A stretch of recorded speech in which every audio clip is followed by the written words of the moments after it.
Today we are going to talk about partition numbers. This is a topic that we can group it under number theory, or we can also group it under combinatorics. I'm going to spend the first minute to tell you what partition numbers are, and then the rest of the first half of the lecture, I'm going to teach you some, or remind some of you, some of the concepts that you need to know before you can learn the topic of partition numbers effectively. So the second half of today's lecture is going to be about partition number. So here's the first minute about what partition number or partition theory is. So we have a number of 4, and we can write it as 3 plus 1, and we can write it as 2 plus 2, or you can write it as 2 plus 1 plus 1, or you can write it as 1 plus 1 plus 1 plus 1. And the way that we'll say is the partition number of 4 is 4. 1, 2, 3, 4, 5, actually 5. Because there are 5 different ways of writing the positive integer 4 as the sum of different parts. Number 1, number 2, number 3, number 4, and number 5. Okay? And each of these kind of 5 ways of writing the number as the sum of those 5 numbers, we call it a partition.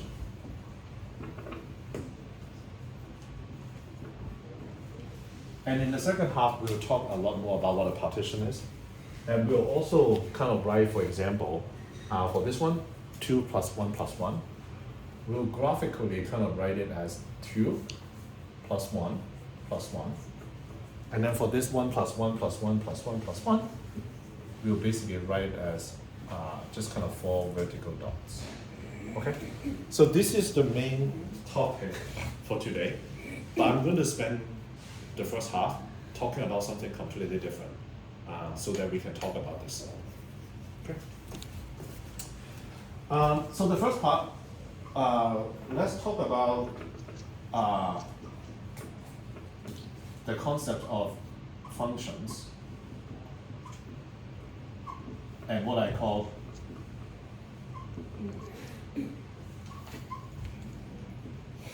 bijections.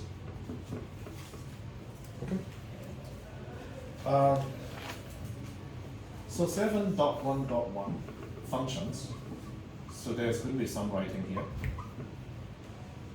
So definition. Let's say if A and B are sets of any objects. And I'm going to give example after these definitions. If for each element in the set A, let's call that X, which is an element of A, we associate,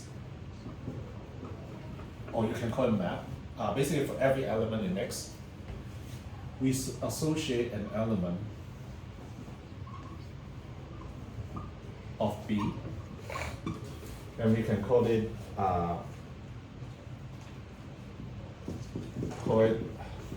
f of X. Then we say f is a function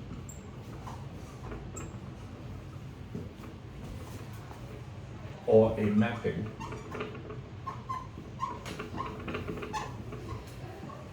from A to B.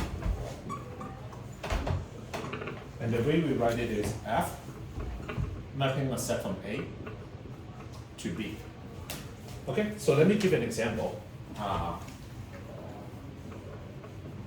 Example 1.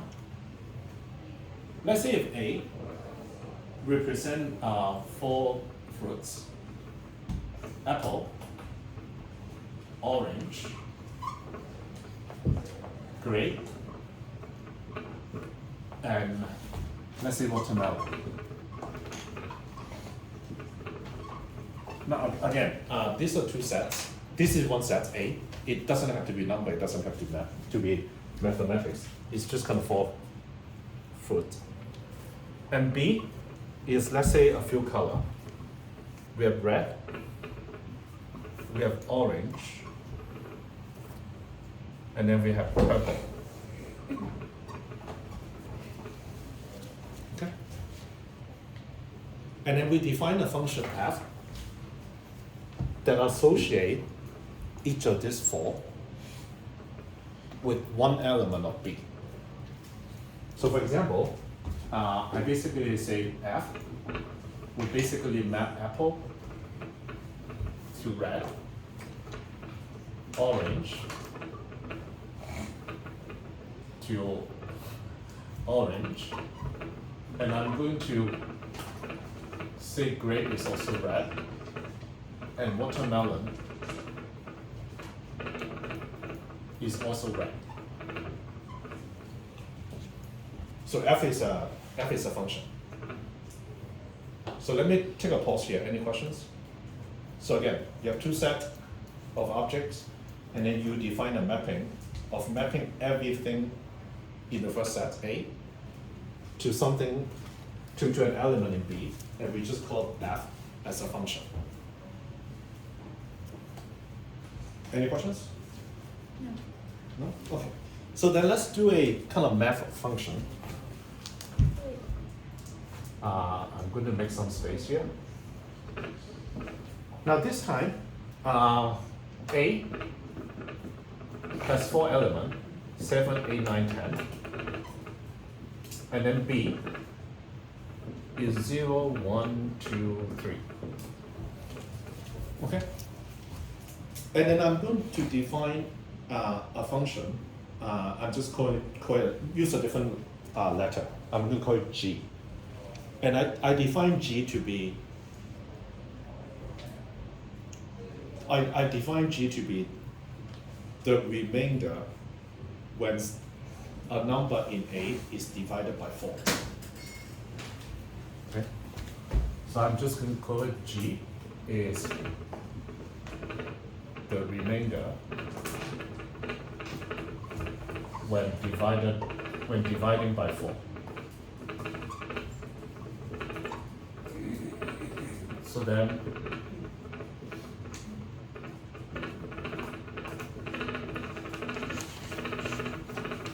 what is 7 maps to?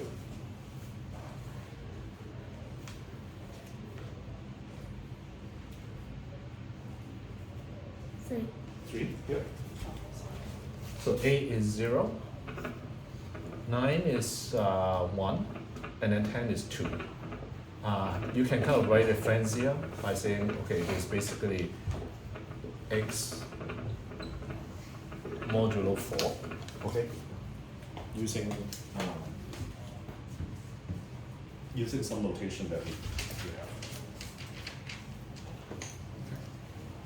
have. So in about 3 to 5 minutes, I am going to ask you a question about these two map or these two functions f and g.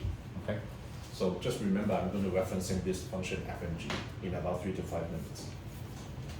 And with that, I'm going to erase and then give you more definitions.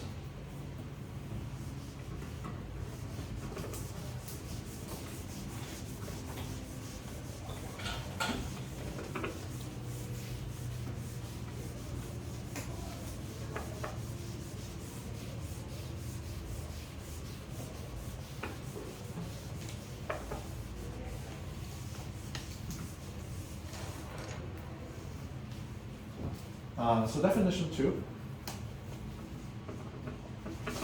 Definition 2, 3, 4 is going to be about a special types of functions. So some functions are different from the other. So we basically call a function f from A to B is injective. Or there's a better name called one-to-one. It means the same thing. if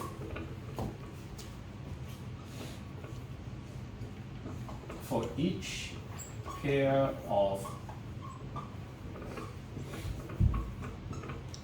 distinct elements in A, let's say x1 is not equal to x2, but then x1 is A, x2 is A. Their image under F are distinct, i.e. f of x1 is not equal to f of x2. So let's kind of describe it in just normal English words. That means if the two elements are different, they won't be mapped to the same element. So that's what it means. Question. Are F and G in the first two examples injective?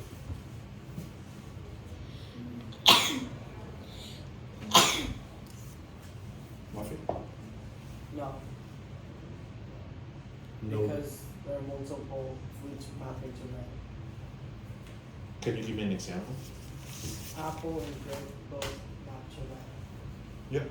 So F is not objective. Sorry, F is not injective. What about G? Is G injective? Yes. Yes. Okay. So from the example, F from example 1 is not 1-to-1.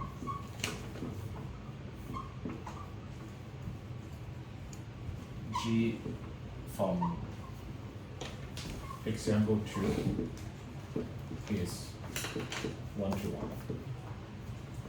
Can I get a show of hands? How's everyone feeling about this 1-to-1 so far?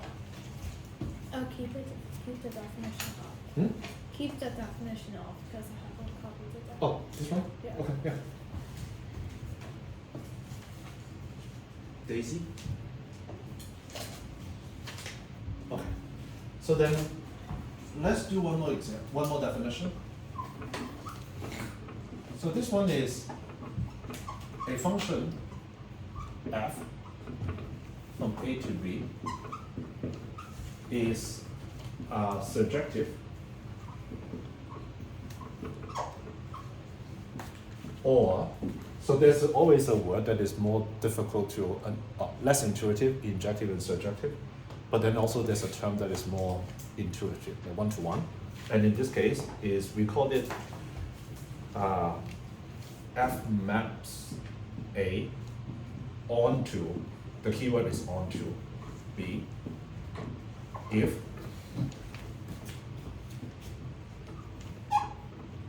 every element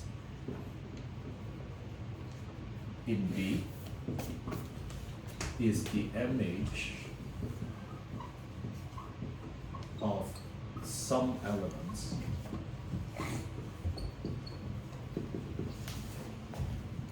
of A under F. So same question. Actually, let me translate to English first. What it means is every element in the destination, the set B, had a pre-image or has something in A that would map to. So we didn't miss anything. Anything in B is a possible outcome. So question, for F and G, from the example 1 and 2, were those two functions surjective? I don't think A was subjective because you didn't say that any fruit was purple. Mm-hmm. But I think B is because, well, yeah. Yep, Yeah. exactly. So F from example 1 is not onto B. Again, because purple is not, like, nothing in A was mapped to purple. Okay. Now, however, G from example 2 is onto because 0, 1, 2, 3, all the four possible remainders have a what I call pre-image, like 7, 8, 9, 10. Like those four were mapped by one of those four numbers, 7, 8, 9, 10. Okay. Now definition 4 is a lot simpler. It's basically a function f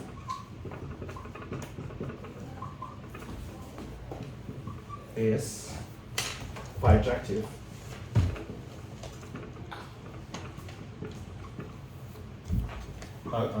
or again, give you a simple name.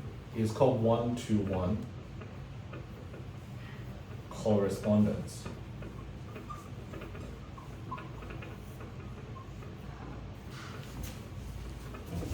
If f is both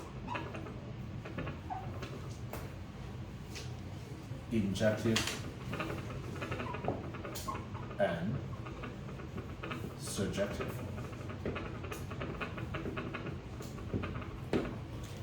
So one thing to call is one-to-one and one-to-one correspondence means something different, okay? So if you think it is confusing, you can stick with injective, surjective, and bijective. We write down a lot of definition, but the concept of bijective is actually really intuitive.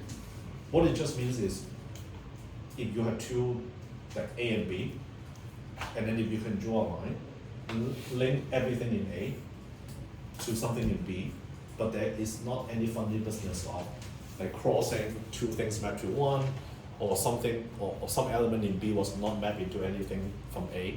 Like two sets, every element have some way of mapping to the element of B, and that's what a bijection is. Questions? I could keep it out.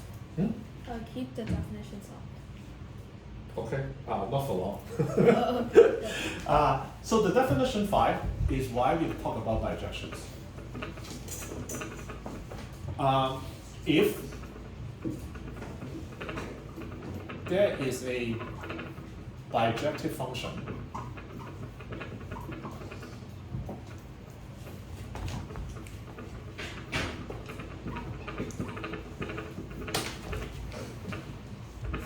f from A to B, then we say A and B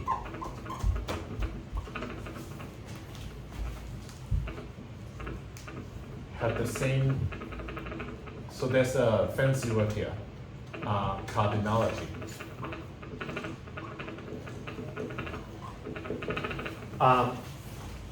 You could basically think of cardinality means the same size. Okay. Now, we actually never talk about whether A and B is finite or infinite. Okay.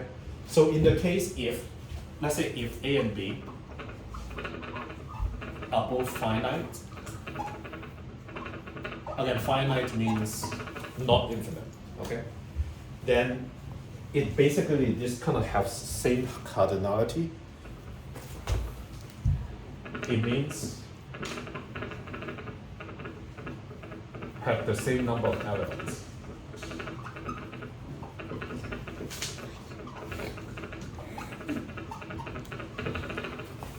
Now, want to take a pause to see what I'm saying here is if you have two boxes of stuff, and if you can draw a line from every element from one box to an element in the second box, again, one-to-one, no funny businesses, no multiple mapped to one, everything is mapped to only one of the other boxes, then we basically, the two boxes have the same number of elements. I want to take a pause. Is that definition intuitive to you? yeah. Okay. Any questions from anyone about this kind of, if you can map two elements one to another, then the two boxes will have the same number of elements? No? Okay. Johannes, I'm going to erase the board.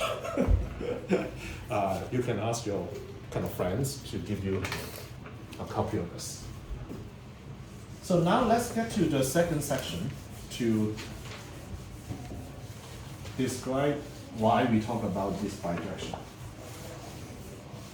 For those who were in the quantum crab math circle last semester, some of this should be familiar. Give me a second.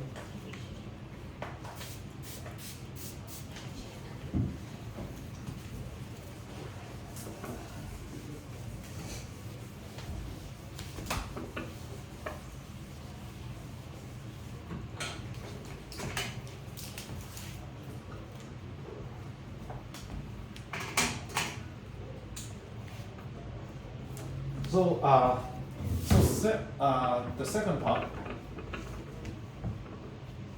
let's talk about some bijections in combinatorics. I'm going to give two examples. Example one is n choose k, or some people also call it n choose k, nck.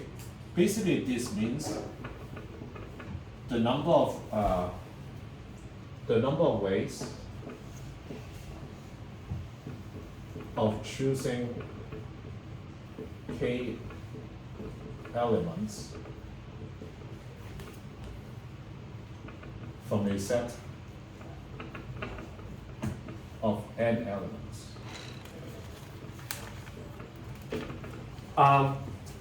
So the exact formula is not important.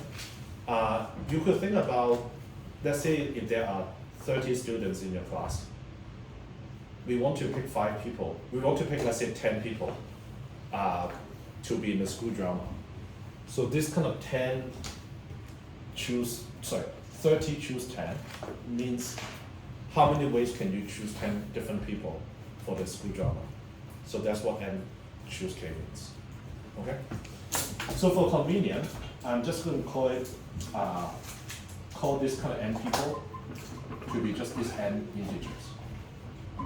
Okay? Again, whenever you're confused about what does n and k means, think about there are 30 students. You're trying to pick 10 people in the school drama. So the bijection, or the reason that I bring this up in the first example, is I want to show you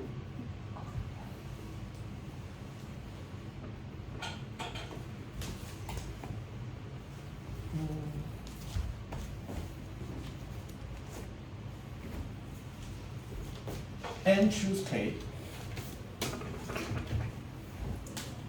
is the same as n choose n minus k. I need to find some new marker.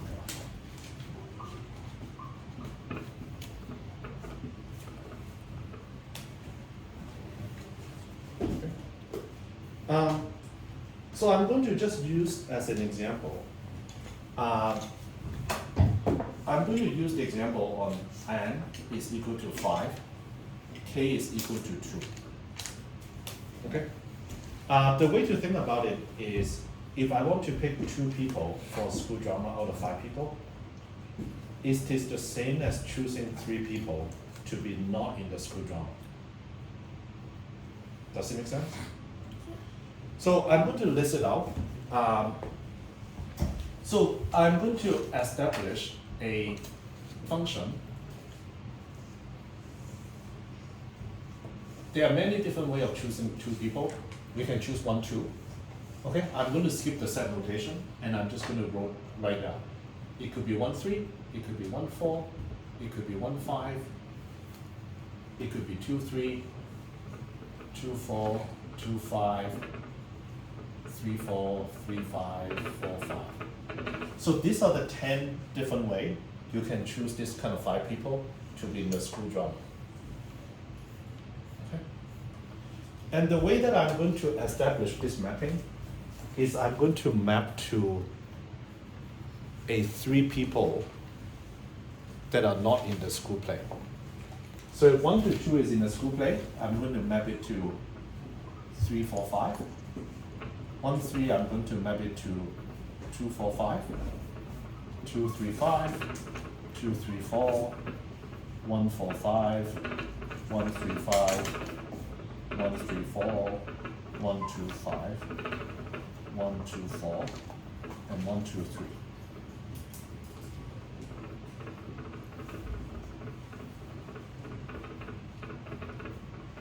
Now this is what I call a bijection between these two. For each of the elements, again I'm illustrating this with n equal to 5, k is equal to 2. But the idea is for any ways you can choose k people to be in the school drama, you can basically map it to a unique way of choosing n minus k that many students that are not in school play.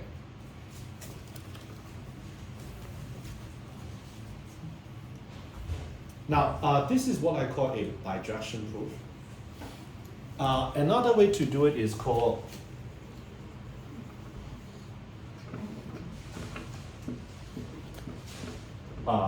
algebraic, or just use algebra to prove this.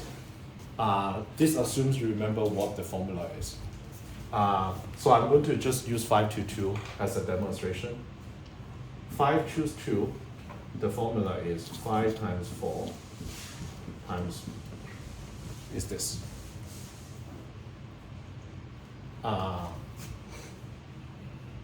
Again, this is, the formula is 5 factorial over 2 factorial over 3 factorial. Now if I multiply 3 by the numerator and denominator,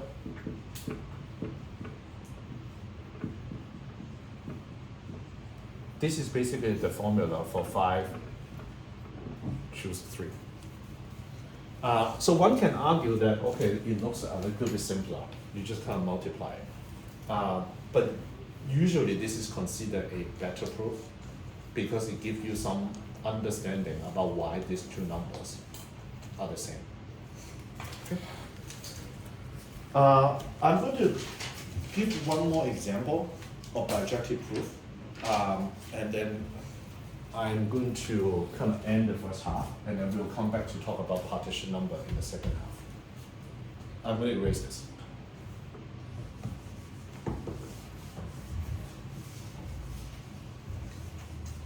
Can I get a show of hand about how's everybody feeling about this bijection concept?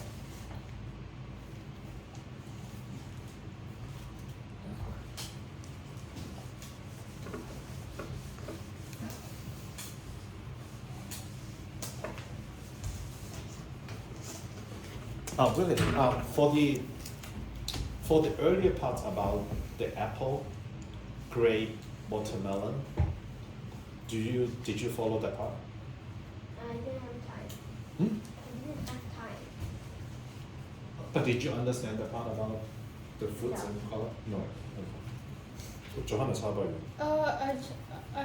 I'm still taking notes on the budget, on the whole bijection thing. I didn't really get to have time to take notes on the on like the and choose K thing.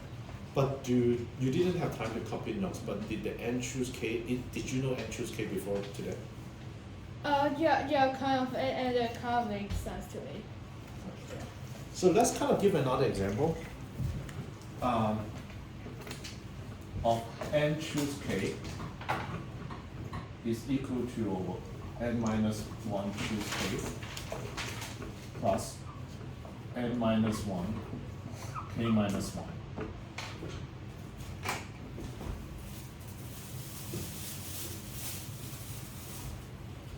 Again, I'm going to give two proofs. One of them is algebra, the other one is bijection. So this time, maybe let me start with algebra. So I just want to remind everyone, the formula of n choose k is n factorial over k factorial and n minus k factorial. And the way I always think about it is At the bottom is 1 times 2 times 3 times all the way to k. And then at the top, n times n minus 1, n minus 2, and then all the way to n minus k plus 1, i.e. at the top, there are also k numbers. Okay, so this is the formula for n choose k. If you have, let's say, 7 choose 4, then the formula would be 7 times 6 times 5 times 4. The bottom would be 1 times 2 times 3 times 4. Okay. So I'm going to first just prove this by algebra. The right hand side is n minus 1 factorial over k factorial n minus k minus 1 factorial. So I'm just applying this formula, but replace n by n minus 1. Okay. So the second one is n minus 1 k minus 1 factorial and then n minus k factorial. So I'm literally just applying this formula here.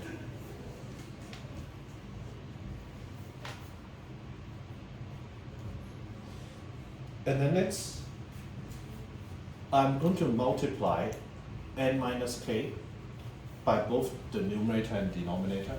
You can do this, right? When you have a fraction, you can multiply both the top and the bottom by the same number. So the top become n minus factorial times n minus k. The bottom become k factorial, n minus k minus 1 factorial, multiplied by n minus k. Now notice this one, n minus k minus 1 factorial. If you then multiply by n minus k, what would it become?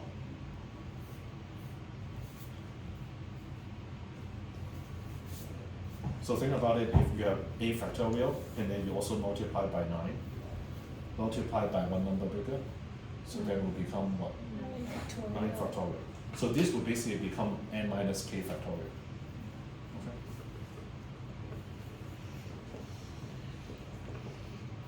N minus k, the bottom is k factorial, n minus k factorial. Let's do it the right hand side. On the right hand side, I'm going to multiply both the numerator and denominator by something simple, k. Okay. So the top will become n minus 1 factorial times k. The bottom will become k minus 1 factorial times k, and then times n minus k factorial. So similarly, the bottom k minus 1 factorial times k would become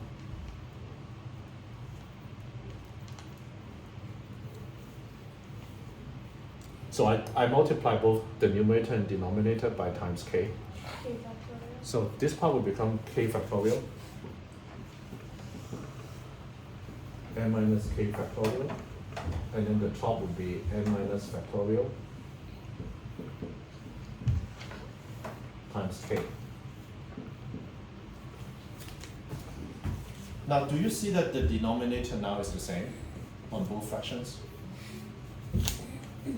Both of them are k factorial times n minus k factorial.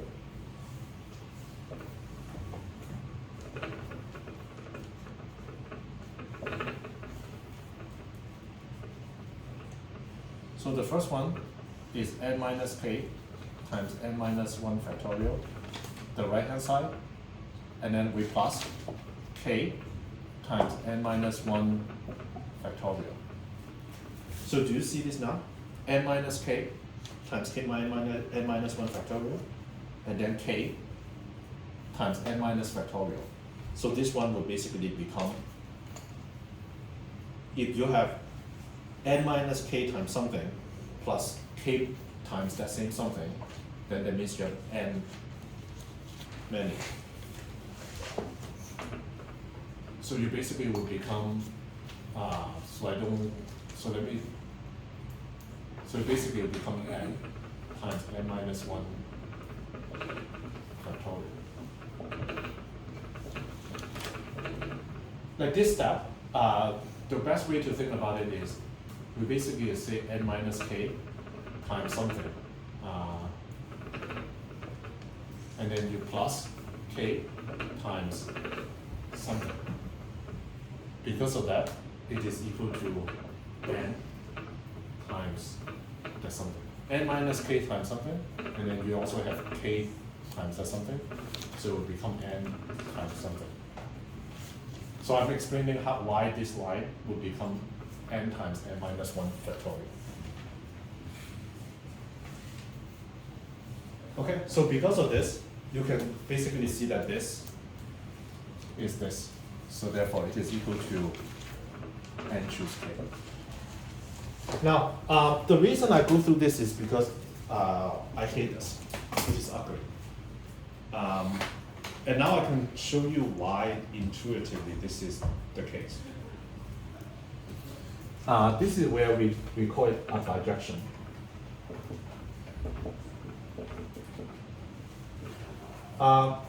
Again, think about that you have 40 or you have n people in your class.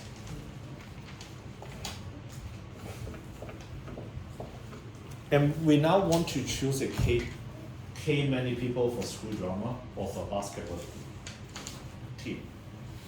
Okay. Let's say there's a person. His name is N, the last person. Okay. Do we agree there are only two possibilities? Either N is on the team or not on the team. There's no other possibility. So let's say if N is on the team,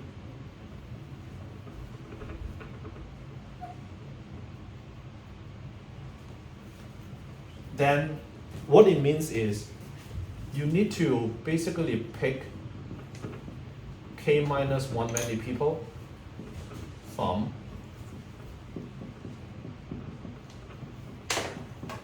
the remaining n minus 1 people to form a k people team. First, take a pause. Does this sound reasonable? Let's say if the person N is on the team, and if you want to pick a team of k people, then that means of the remaining n minus 1 people, you need to pick k minus 1 people, so that you will have a k people team. Or let's say if N is not on the team,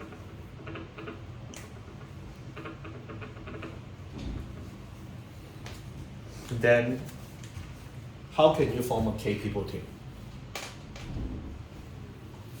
Pick K more people. Pick k people from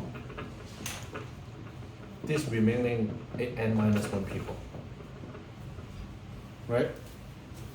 So basically, the first one, the one at the top, is n minus 1, choose k minus 1. The second one is from n minus 1, choose k people. So this is basically the bijection. Again, we could write it more carefully, but this is basically the bijection, why this formula is true. Does this explanation kind of make sense to you all? Okay, let me repeat just one more time. Let's say when you think about there are like 40 kids in a class, we want to pick 10 people to be in the basketball team. Okay? Let's say there's a person called Peter. If Peter, there are only two possibilities. Peter is part of the 10 or not part of the 10. Okay? If Peter is part of the team, then that means of the remaining 39 people, you need to pick 9. But if Peter is not on the team, then that means we need to pick 10 people from the remaining 39 people. And that's why this kind of bijection is true.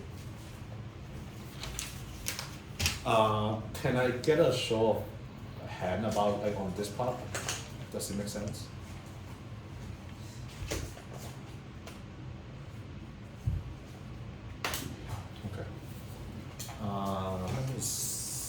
see here. I think that's it for the first half.